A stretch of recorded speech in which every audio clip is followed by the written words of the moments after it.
Hi guys, तो आज हम हाई लेवल सिस्टम डिज़ाइन जो है उसका प्राइमर देखेंगे कि क्या होने वाला है कि how we will start with distributed systems. तो डिस्ट्रीब्यूटेड सिस्टम्स कहाँ से ओरिजिनेट करे, क्या प्रॉब्लम्स थी, कैसे हम वहाँ तक पहुँचे, वो सारी चीज़ें। जैसे हम मान के चलते हैं कि हमारे पास ही एक पिज़्ज़ा पार्लर है या फिर कुछ भी हो सकता है, ठीक है। जैसे कि कोई भी खाने की चीज़ समझ लो, या जैसे बर्गर की शॉप है या इंडियन रेस्टोरेंट वट। तो like we have one chef, ठीक है। तो यहाँ पर हमारे पास एक शेफ है, ठीक। तो एक शेफ है और वो पूरा ये पिज़्ज़ा पार्लर चला रहा है हमारा। अब वो सोचता है कि मैं स्केल करना चाह रहा हूँ, ठीक है। तो how can he scale his pizza parlour. So अब इसके पास दो तरीके हैं, ठीक है। जो सॉल्यूशंस बनते हैं इसके, वो क्या बनते हैं। तो पहला सॉल्यूशन तो यही बनता है कि वो अपने प्रोसेस को ऑप्टिमाइज़ करे,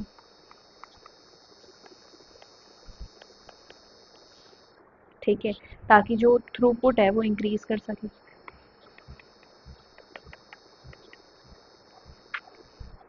ठीक है, यूजिंग सेम रिसोर्स। और जो दूसरा तरीका होता है वो ये होता है कि आप पहले से ही चीज़ें प्री प्रोसेस करके रख लो। तो preparing before hand during non peak hours. जैसे ही अब जैसे जो खाने का टाइम है लोगों का, वो क्या होता है बेसिकली सुबह। पिज़्ज़ा कोई 12 बजे से खाना शुरू करेगा, मान लेते हैं 12 से 9 बजे तक का पीक टाइम रहता है हमारा, ठीक है। सुबह के 12 से रात के 9 बजे तक पीक टाइम्स रहते हैं। तो जो नॉन पीक आवर्स हैं, जैसे कि सुबह 8 बजे से 12 बजे तक, तो इस टाइम में क्या कर सकते हैं कि हम प्री प्रोसेसिंग करके रख लें कुछ चीज़ों की। Pre processing, what do I mean by this pre processing is कि आप जैसे आटा करके रख लो, ठीक है। तो बेस बना के रख लो पिज़्ज़ा का। तो वो सारी चीज़ें आप कर सकते हो, ठीक है। तो एक चीज़ ये हो सकती है, बट ये चीज़ें करने के बाद भी मान लेते हैं कि जो शेफ़ है वो बीमार हो गया, सिक हो गया। तो क्या होगा कि जो बिज़नेस है वो तो उस दिन के लिए बंद हो जाएगा ना फिर। जब उसे चलाने वाला एक ही शेफ़ था और वही शेफ़ जो है वो बीमार पड़ गया, तो अब तो कोई चारा ही नहीं है आपके पास। तो क्योंकि एक ही शेफ़ है, तो ये चीज़ डिनोट कर रही है, क्या चीज़ डिनोट कर रही है कि हमारे पास सिंगल पॉइंट ऑफ फेलियर है। तो हम हमेशा चाहते हैं कि हमारे पास सिंगल पॉइंट ऑफ फेलियर ना हो, ताकि एक चीज़ अगर फेल भी हो जाए तो बाकी चीज़ हमारे पास हो। तो मैंने कहा ठीक है, एक शेफ़ ले लेते हैं और एक बैकअप ले लेते हैं, एक बैकअप ले लेते हैं, ठीक है। तो अगर ये शेफ़ बीमार होता है तो ये वाला बैकअप शेफ़ होगा, ये काम कर लेगा और ये सिंगल पॉइंट ऑफ फेलियर से भी हमें बचा लेगा, ठीक है। तो ये एक अच्छा तरीका हो गया। तो ये कंप्यूटर में इस चीज़ को हम ये कहते हैं कि जैसे देखो मेन चीज़ जो है वो यही है कि यही करेगा काम, बट जब ये बीमार होता है तो ये करेगा। तो एक तरीके से ये मास्टर हो गया और ये उसका जो है वो स्लेव हो गया। तो एक तरीके से कंप्यूटर की लैंग्वेज में आई कैन से कि ये एक मास्टर स्लेव आर्किटेक्चर हो गया,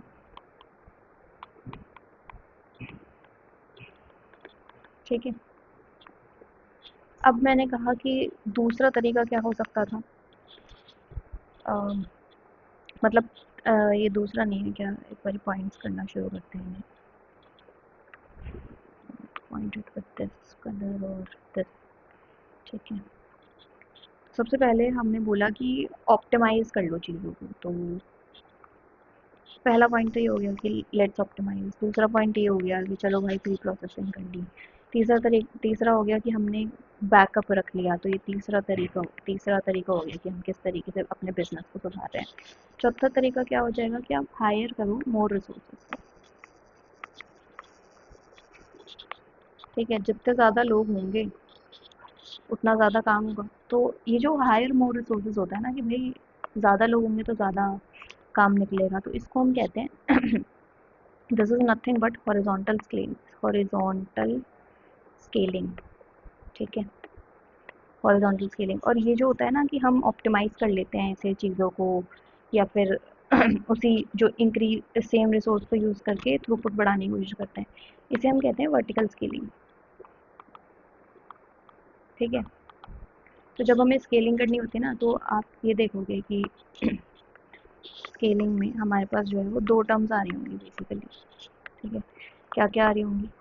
एक होगा हॉरिजॉन्टल स्केलिंग और एक होगा वर्टिकल स्केलिंग। तो हॉरिजॉन्टल में क्या होता है कि आप जो लोग हैं वो बढ़ा दोगे, काम करने वाले जो लोग हैं वो बढ़ जाएंगे। वर्टिकल में क्या है कि एक ही जो है वो उसी को ही हम ऑप्टिमली यूज़ करना शुरू कर देंगे। ठीक है, ये हो गया। जैसे मैंने 10 शेफ रख ली और 3 बैकअप रख ली उनकी। ठीक है, अब कुछ और चीज़ें डिस्कस करते हैं, जैसे कि अब मेरे पास ये मान लो ये मेरी पिज़्ज़ा की शॉप है। ठीक है, मैंने कहा कि मेरे पास जो है मैंने पिज़्ज़ा के अलावा और चीज़ें भी रखनी शुरू कर ली। ठीक है, तो 3 शेफ़ ऐसे हैं जो पिज़्ज़ा बनाने में मास्टरी कर रखे हैं जिन्होंने। 3 शेफ़ ऐसे हैं जो कि गार्लिक ब्रेड बनाने में मास्टरी कर चुके हैं। ठीक है, और बाकी 4 शेफ़ और यहाँ पर मान लेते हैं जो कि पिज़्ज़ा बनाने में मास्टरी रखते हैं। तो कोई भी अगर मेरे पास ऑर्डर आएगा तो इट इज़ वेरी सिंपल कि अगर कोई पिज़्ज़ा वाला आएगा तो वो पिज़्ज़ा वाले के पास जाना चाहिए, पिज़्ज़ा वाले शेफ़ के पास। और अगर कोई गार्लिक ब्रेड का ऑर्डर आता है तो वो गार्लिक ब्रेड वाले शेफ़्स के पास जाना चाहिए। ठीक है, so one way is to assign the task in random way, like कि कोई भी ऑर्डर किसी के पास चला गया, but that will not work, right? Because we want quality work, so we will assign like uh, orders to the chef according to their speciality in the pizza and in the garlic breads. ठीक है, तो something इसको हम क्या कहते हैं? इसको हम कहते हैं माइक्रो सर्विस आर्किटेक्चर। इसको हम क्या कह रहे हैं? Micro service architecture. कहने का मतलब ये है कि छोटी छोटी चीज़ों के लिए मैंने अलग अलग सर्विस बना ली। पिज़्ज़ा के लिए अलग सर्विस बन गई, गार्लिक ब्रेड के लिए अलग बन गई, या कुछ और चीज़ के लिए बन जाती है, जैसे कि अ, और क्या मिलता है, जैसे कि वो हो गया चोकोलावा केक हो गया। ठीक है, इस तरीके से ये अलग अलग चीज़ें उसके लिए अलग अलग सर्विस बन गई, तो माइक्रो सर्विसिंग हो गई, माइक्रो सर्विस आर्किटेक्चर बन गया। सो नाउ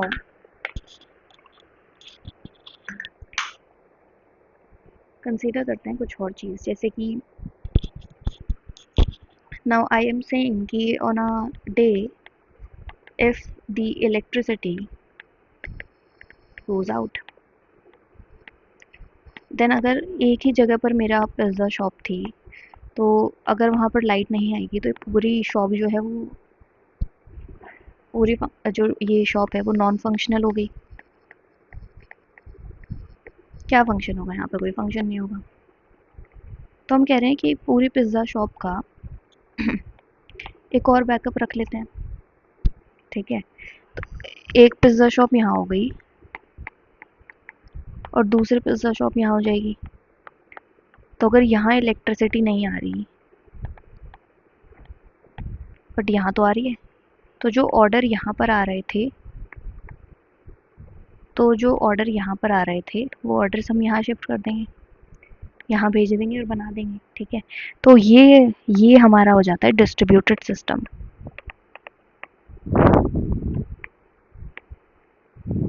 जिसको हम बोलते हैं पार्टीशनिंग। ठीक है, अब पॉइंटिंग कंटिन्यू करते हैं सबसे पहले तो। ठीक है, तो 4 तक कर ली थी, लाइक हायर और then micro service architecture, then we have this distributed system. ठीक है, जिसको हम पार्टीशनिंग कह रहे हैं। Now the next thing is like मेरे पास क्या है कि 2-3 पिज़्ज़ा शॉप हो गई, पिज़्ज़ा शॉप 1, पिज़्ज़ा शॉप 2। अब कुछ कस्टमर्स होंगे। ठीक है, और अब मैं चाहती हूँ कि कुछ डिलीवरी एजेंट भी हमारे पास आ जाएँ, कि कोई अगर कुछ ऑर्डर कर रहा है तो हमारे पास एक सेंट्रल सर्विस हो जो चीज़ों को रीडायरेक्ट कर दे। ठीक है, कि कस्टमर्स आएंगे, वो ऑर्डर करेंगे, देखेंगे कि कौन सा पिज़्ज़ा शॉप पास है, तो वहाँ से डिलीवरी एजेंट काम करेगा। ठीक है, कि उसे इधर जाना है या किधर जाना है, या फर्दर उसे किस कस्टमर को जा कर के देना है पिज़्ज़ा, वो सब चीज़ें। तो क्योंकि हर एक की चीज़ें अलग हो सकती है, तो ये जो चीज़ होगी यहाँ पर, ये क्या होगी? ये मेरी होगी यहाँ पर let's call it as load balancer. ठीक है, तो ये लोड को क्या करेगा, बैलेंस कर देगा कि पिज़्ज़ा शॉप 1 पे जाना है या 2 पे जाना है, किधर जाना है। ठीक है, तो अब क्योंकि डिलीवरी एजेंट को हमने क्या कर दिया, अलग कर दिया, तो हम कह सकते हैं कि यहाँ पर हमने ये हो गया 7th पॉइंट। 8th पॉइंट यहाँ पर आ जाता है मेरा डीकपलिंग, सेपरेशन ऑफ कंसर्न्स।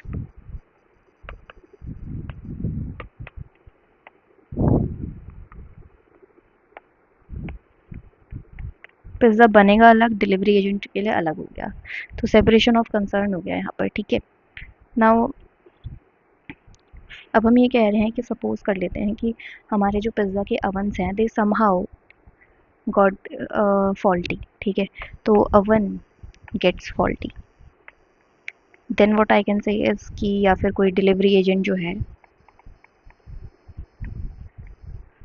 वो मेरा उस समय के लिए उसका जो व्हीकल है दैट गेट्स फॉल्टी। ठीक है, तो मैं क्या कह सकती हूँ कि we want to log that data and analyse. तो इस केस में लॉग डेटा एंड एनालाइज करेंगे कि कहाँ पर क्या दिक्कत आ रही है, जिससे कि हमारे पास एनालिटिक्स हो और उन एनालिटिक्स के बेसिस पर हम ऑडिटिंग, रिपोर्टिंग ये सब कर सकें, और हम बिफोर हैंड चीज़ों को मैनेज करना सीख जाएं using the machine learning. Somehow वो चीज़ों को प्रिडिक्ट करना शुरू कर दें, हम उसके अकॉर्डिंग काम करें। तो ये हमारा 9th पॉइंट बनता है कि हम लॉगिंग करेंगे एंड मैट्रिक्स कैलकुलेशन करेंगे। ठीक है, फिर 10th पॉइंट होता है एक्सटेंसिबिलिटी, कि वो चीज़ जो है वो एक्सटेंसिबल है या नहीं है। ठीक है, अब क्या प्रॉब्लम्स थी और किस तरीके से उन्हें चीज़ों को सॉल्यूशन उनका निकाला गया, वो चीज़ें हमने देखी कि अगर ऑर्डर ओवरलोड हो रहा था तो हमने और लोगों को हॉरिजॉन्टल स्केलिंग कर ली, हायर कर लिए सम रिसोर्सेज। कॉम्प्लेक्सिटी थी तो हमने सेपरेशन ऑफ कंसर्न कर लिया, लूज कपलिंग कर दी। मिस हैपनिंग के लिए हमने फॉल्ट टॉलरेंस के लिए लॉगिंग और एनालिटिक्स वगैरह करनी शुरू करी। तो यही हमारा पूरा का पूरा क्या है, यही 10 पॉइंट मिल करके बेसिकली हमारा बनाते हैं हाई लेवल डिज़ाइन। ठीक है, तो अभी के लिए इतना ही रखते हैं। ठीक है, आगे वाली वीडियोस में और चीज़ें देखेंगे। पसंद आया हो तो लाइक कर दो और कमेंट में बताओ कैसा लगा। ठीक है, कमेंट कर देना ताकि मुझे पता चले कि मुझे क्या चीज़